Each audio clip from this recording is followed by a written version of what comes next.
মা শব্দটা ছোট কিন্তু তার গভীরতা আকাশের চেয়েও বেশি। মায়ের ভালোবাসা মাটির মতো সবকিছু ধারণ করে কিন্তু কোনো অভিযোগ করে না। যখন পুরো পৃথিবী তোমার বিপক্ষে দাঁড়িয়ে যায় তখন একজনই তোমার পাশে থাকে, নিঃশব্দে বলে, ভয় পাস না, আমি তোর পাশে আছি।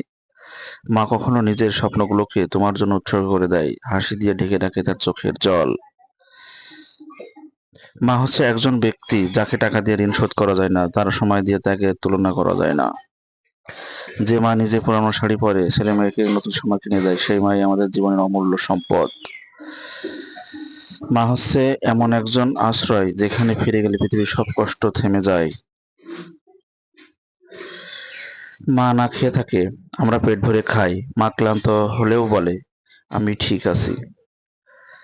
কারণ সে জানে তার একটুখানি দুঃখ সন্তানের হৃদয় ভেঙে দেয়।